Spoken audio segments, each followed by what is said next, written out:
All right, we're back to normal, locked in coffee with Coach. I mean, it's a Friday morning. Everything feels right again in the world. Picked up 2 recent wins, and it's time to just talk some football and get back to life. All right, Coach Duke, welcome. How's it going? Glad to be back. Glad to be back. You know what? It's time of that season where we got a sponsor again. And you see this up here, I'm a man, I like to give gifts. So this gift right here is a gift from my heart because I like to give things from my heart, and it's for Coach Duke. Brown paper packages that are wrapped up with strings.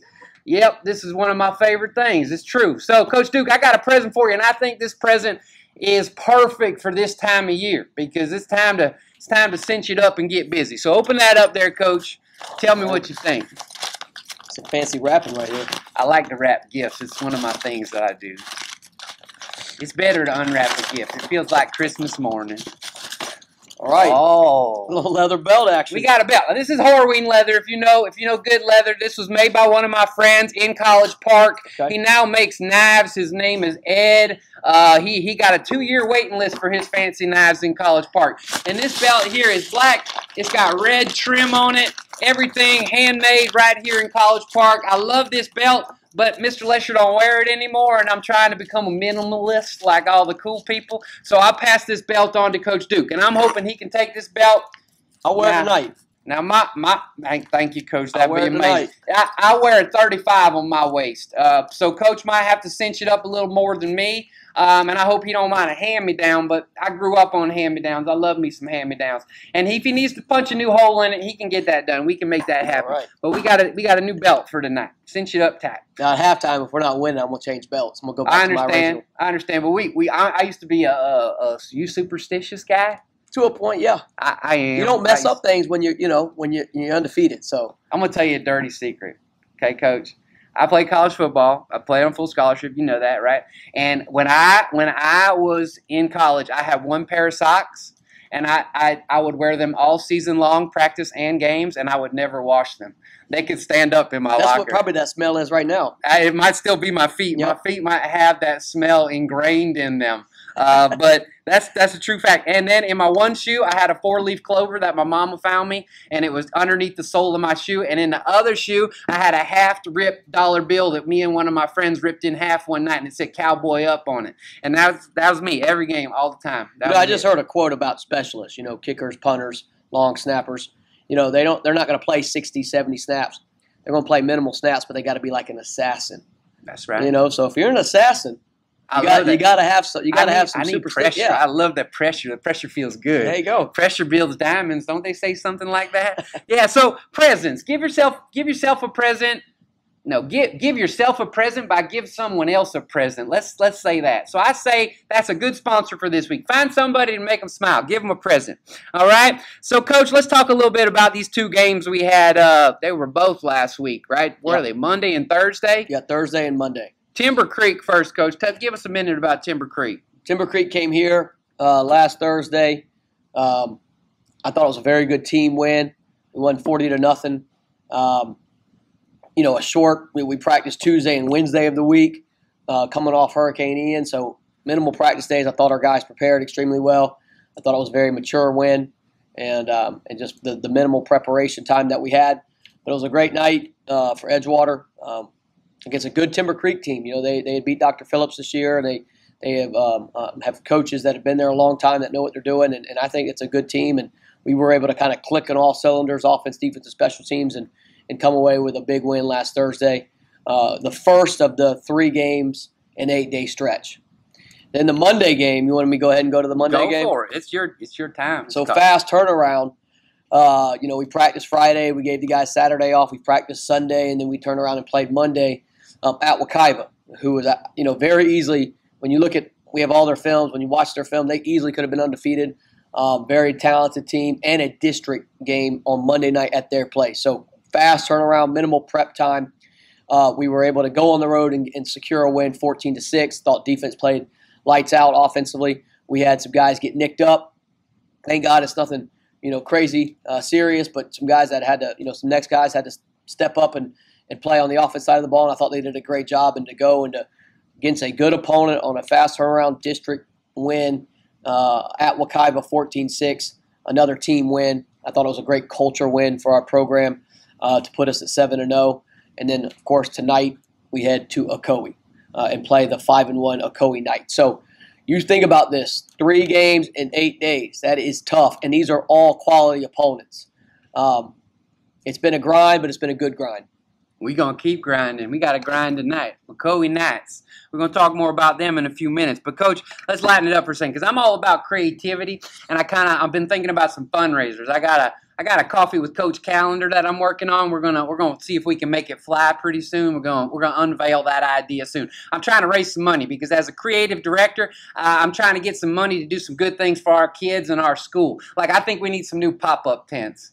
Our pop-up tent looks like my uncle's that was like 15 years old, and we need like an eagle logo on it that says Edgewater with the block E, and we need like 4 of them out there. We can have one for Cratter's Corner when she's selling concessions for the band, and it can just be like this environment where everywhere is this big block E, and everything looks great. So here's an idea I have, Coach. Do you play spades? I play Tonk. You play Tonk? Oh, yeah. I don't play spades. No spades. All right. All right, Tonk. I never played Tonk. Yeah. I played spades. I beat all my players in Tonk. Tonk. I remember that game. I used to play spades. We need to do a benefit tournament of some sort. You could teach me Tonk. I'm into learning. Yeah, they're very similar from what I know. They're similar games. Are they? Tonk was always quicker, right? Weren't they all like real quick? Like spades was laid back. We need 2 people how many people do you play with Tonk? You play 1-on-1. You play you can play in groups. You can play 1-on-1. You can play 3, 4, 5, 6. You can have a bracketed tournament? Yeah, you can play more than, A coaching staff Tonk competition? I like it. You beat Charmaine?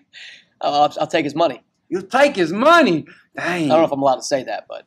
I don't know if I'm allowed to say SHERMANE because his name's Coach T-Art. All right. Yeah, all right. Well, you got any good ideas about fundraisers, let us know. We need them. The more we can raise money, the better for our players and for our program and all the programs here. But fundraising is constantly on our mind. Yeah, and so are helmets. Yeah. Got to keep our boys' heads safe. That's right. And they're like this is like a mortgage. I mean, I'm $300+ right here. $300+ for one helmet. Yep. Believe that. That's crazy. All right, Coach. So it's been another week of practice. HBC Spotlight. We need to shine them high beams on somebody. So what player right now you want to point out for us for any reason at all? Let's see. Oh, man. There's a bunch. Have we covered Dejon Gilbert Mustard? We did Mustard. So that's right. We did Mustard. I'm trying to go through our offense and defensive Let's see. line.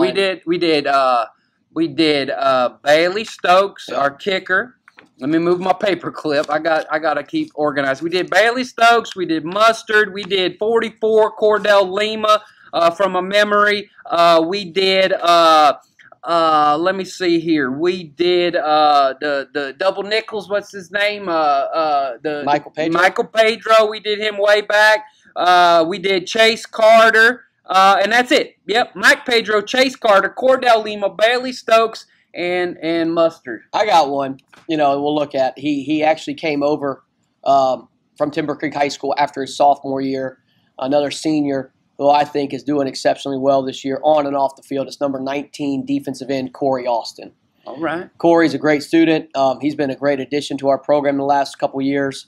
He had a great game against Timber Creek on last week on Thursday. His game has improved throughout the year.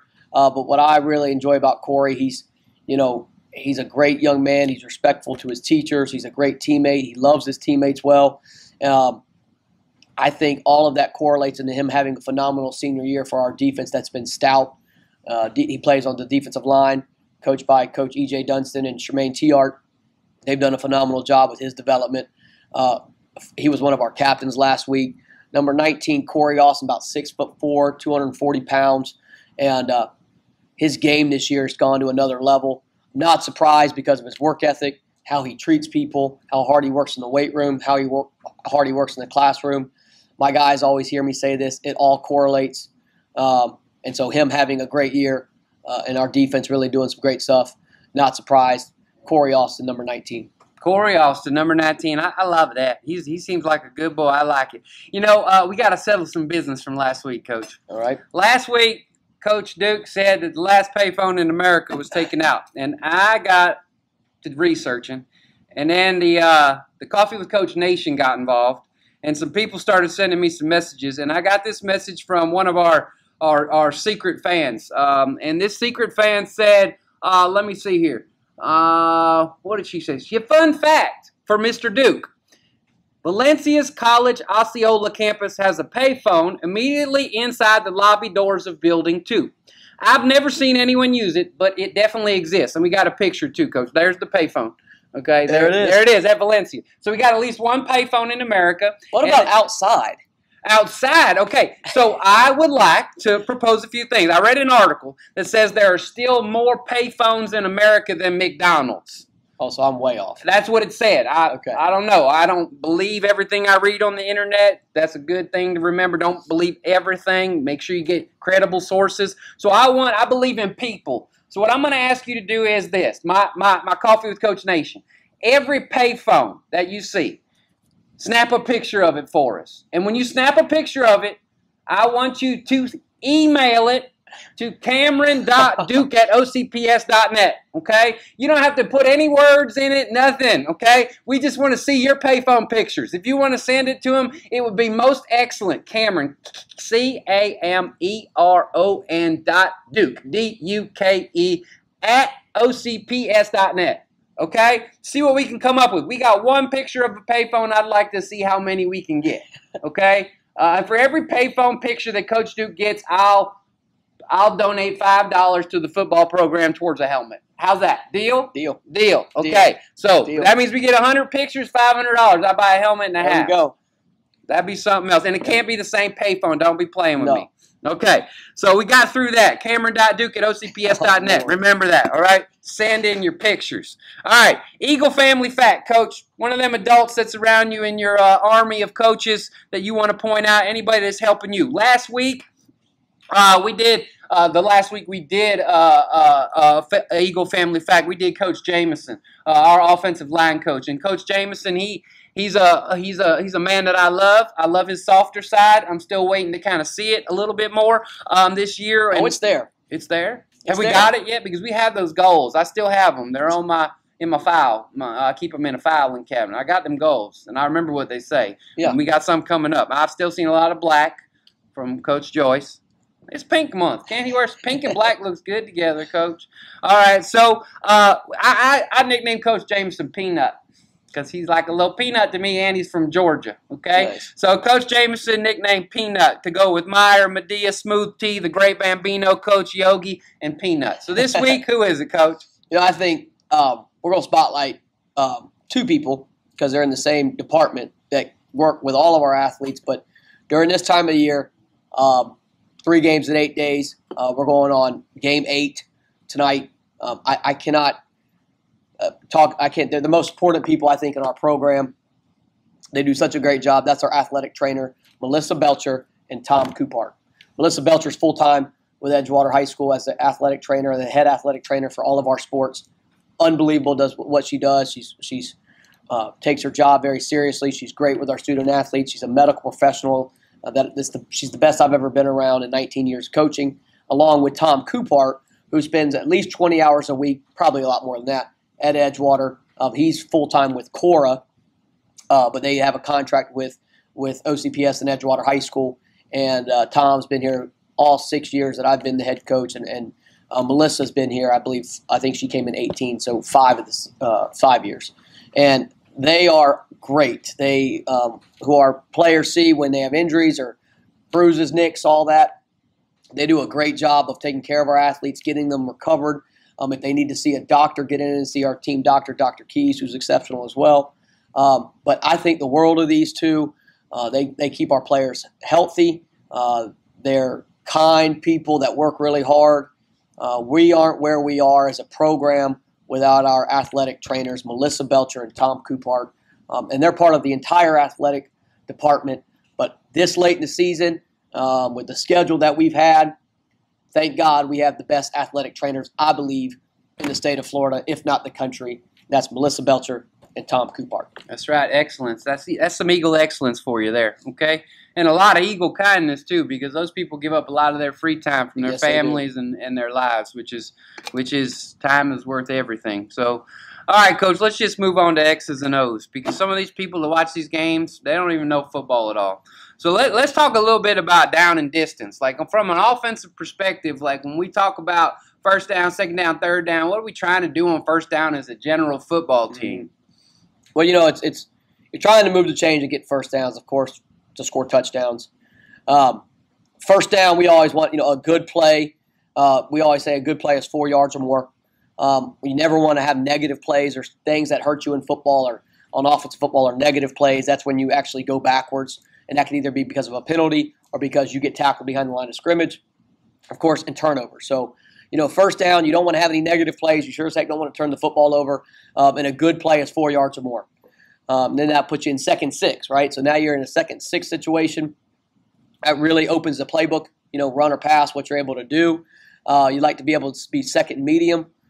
Go ahead. Thank you, sir. So when we talk about like 2nd and 6, how does that change the defense? Like, what does the defense do differently? Because people talk about the box and being inside the box. Right. Like, so what happens when it's 3rd and 12 or 2nd and 12? How does that change things for? Well, there's certain downs that are going to be more prone to passing the football, just according to numbers or tendencies that your offense has. If it's 3rd and 12 or 2nd and long, 2nd and 12, you're probably more likely to throw the football, which means they are going to have more coverage, defensive backs in coverage, probably a lighter box, what we call less people between the tackles, the offensive tackles. That's the box, stopping the run. So they're going to be trying to stop the pass more likely when you're in a longer down and distance situation. I see. So the box is kind of like the paint in basketball? Yeah, very similar, right? Got it, okay. We say it's about 2 yards outside each tackle and about 7 yards, 6 to 7 yards from the line of scrimmage, and that will actually make up the box that we would look at to count to see who's in the box according to what they're doing with the defensive standpoint, where they're putting their players. Are there more people in the box? That means they're trying to stop the run and not necessarily worried about the pass as much according to numbers. So tackles, guys, they're not talking about people that tackle someone. They're talking about the 2 linemen on the end of the line. There are 5 linemen, 1 center, 2 guards, 2 tackles, all right? So that's your offensive line. 1 center, 2 guards, 2 tackles. So inside the box is inside where them linemen are in the trenches, okay? And linebackers. It's hard. It's like Michael Jordan. It's kind of hard for Michael Jordan to coach basketball, I'm sure, because when you're as good at this stuff as Coach Duke is, he says a lot of words that confuse people that don't know football. All right, so when do you go for it on 4th down, Coach? We like to be aggressive on 4th down, but we also have a very good punter and a great defense. So, we had a big 4th down. We actually faked a punt against Wekiva on Monday night, and we really liked what they had in the box, right, with our punt team, and we called a fake, and we were able to get a big 1st down. We like to go for it when we're what we call in the plus territory, right? So if we're in there's the 50-yard line. So everything from the 50-yard line in would be called the plus whatever yard line we're on. So if we're on the plus 40, that means we're on the 40 going into our end zone. That's a really good area to go be in a 4-down territory. If we're kind of in what we call no man's land, where maybe we're a little bit outside field goal range, if we got to kick a 45, 50, 55-yard field goal, and there's a situation where you're on the 30, 35-yard line. That's another. So really anytime we're past midfield all the way to about the 25-yard line, we a lot of times feel we're in 4-down territory.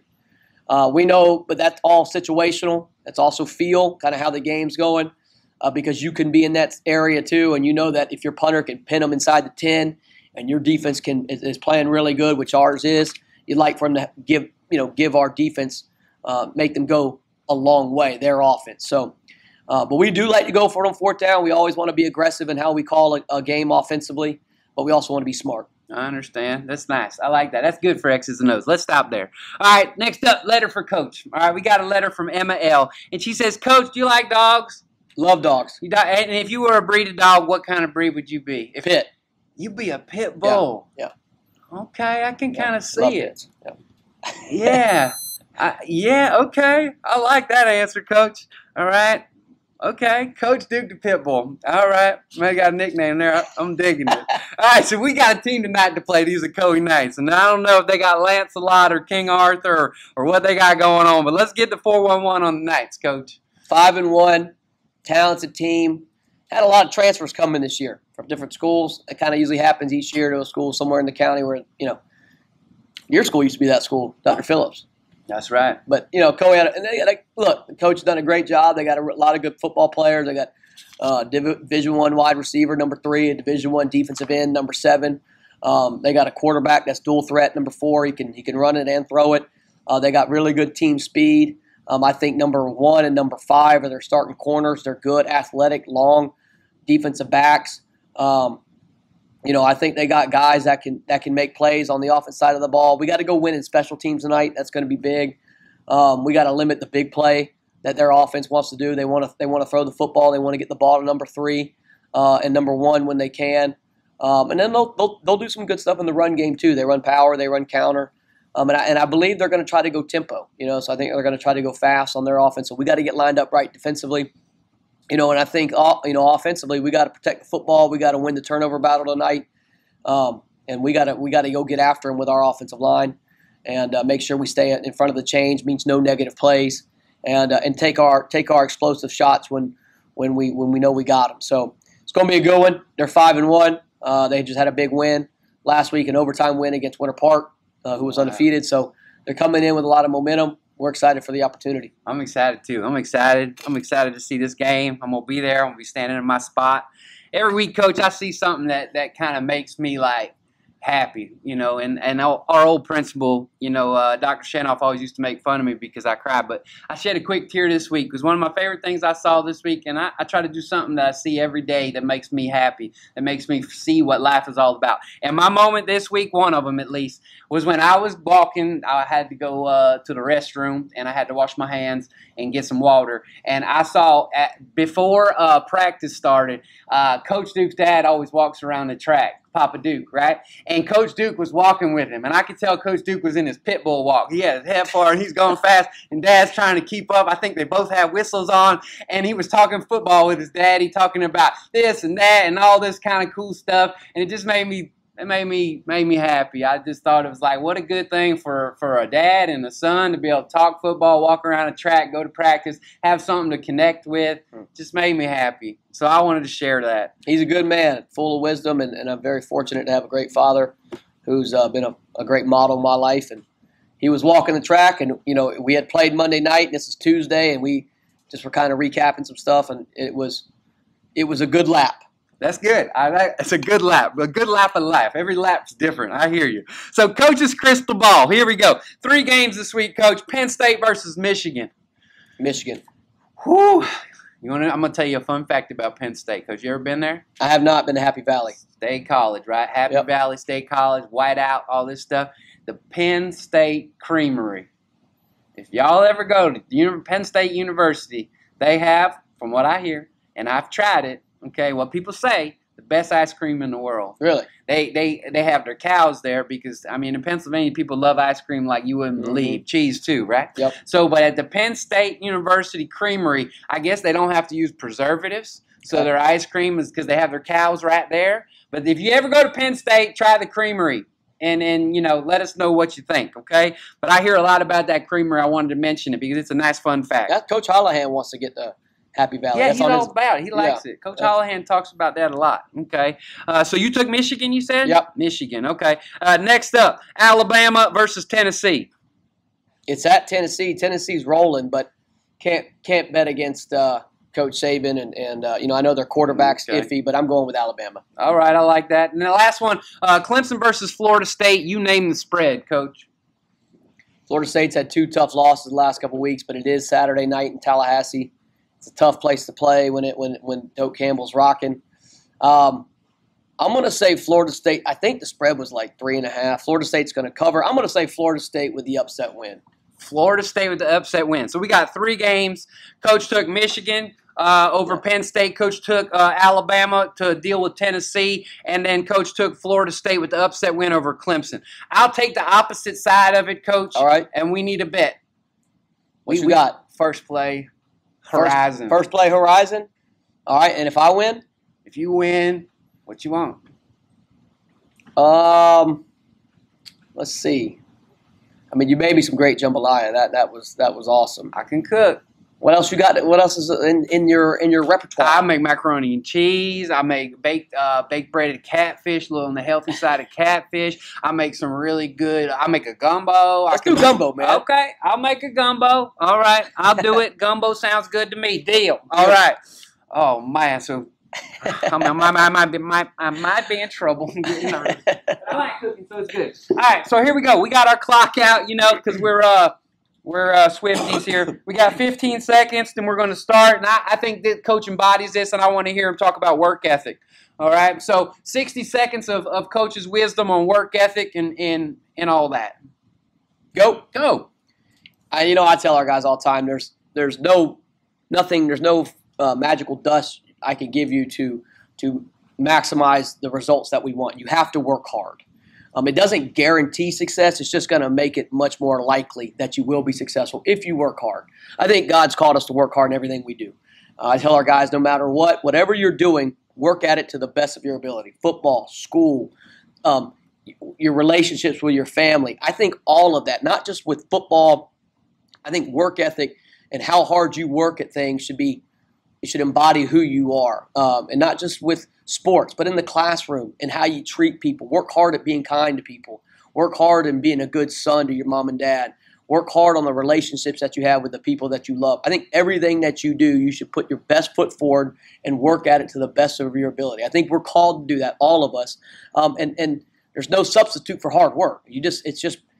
It's just part of who we all need to be. And I think as a football program, our guys have worked extremely hard, and they're continuing to work hard, and you just can't replace it. Work ethic has got to be a core backbone and belief of every person in our football program, but hopefully every person, not just in what they're doing, but in the relationships that they have. I love it. And Coach, you know what? Coach embodies that. If you could bottle his work ethic and sell it, you become a millionaire. I promise you. All right? Because I see it every day. All right, it's not just this legend of Coach Duke. There's actual action happening, too. All right, Coach, speed option. Let's have some fun, all right? We're going to do speed option golf. You know how it goes. You say one or the other. Here we go. Driver or three-wood? Driver. Bethpage Black or Pebble Beach? Pebble Beach. Titleist or TaylorMade? Titleist. Carnoustie or St. Andrews? St. Andrews. Three-putt or leave it in the bunker? Three-putt. Round with Daly or Woods? Woods. Round with Barkley or Bill Murray? Bill Murray. 17 at Sawgrass or par 3 at the Waste Management Open? 17 at Sawgrass. Caddyshack or Tin Cup? Ooh, Caddyshack. Mission Inn or Orange County National? Mission Inn. Lob wedge or pitching wedge? Pitching wedge. Nicholas or Palmer? Ooh, Palmer. Better golfer, Mark or Papa Duke? Papa Duke. Ping or Callaway? Ping. Winter Park Pines or Winter Park Country Club? Winter Park Country Club. Bucket hat or fedora? Ooh, bucket hat. Knickers or plaid pants? Plaid pants. Deep rough or sand trap? Deep rough. Fade or draw? Pins. I want fade. Fade? I've been playing a draw lately. All right. Pitch or putt from the fringe? Putt. 2 birdies or 1 eagle? 2 birdies. Hole in one or round in the 60s? Round in the 60s. Eagles or Tigers, Coach? Eagles. I said the wrong Not one. Tigers, but we've had a lot of games. There's been a lot of opponents the last week. So I don't like that's my the first. Knights. The Knights. Eagles tonight. I'm taking the Eagles over the Knights. Eagles tonight over the Knights. First mistake Mr. Lesher ever made in his life. I cannot believe it. All right, Coach, hit us with it. On 3. Eagle. Pride.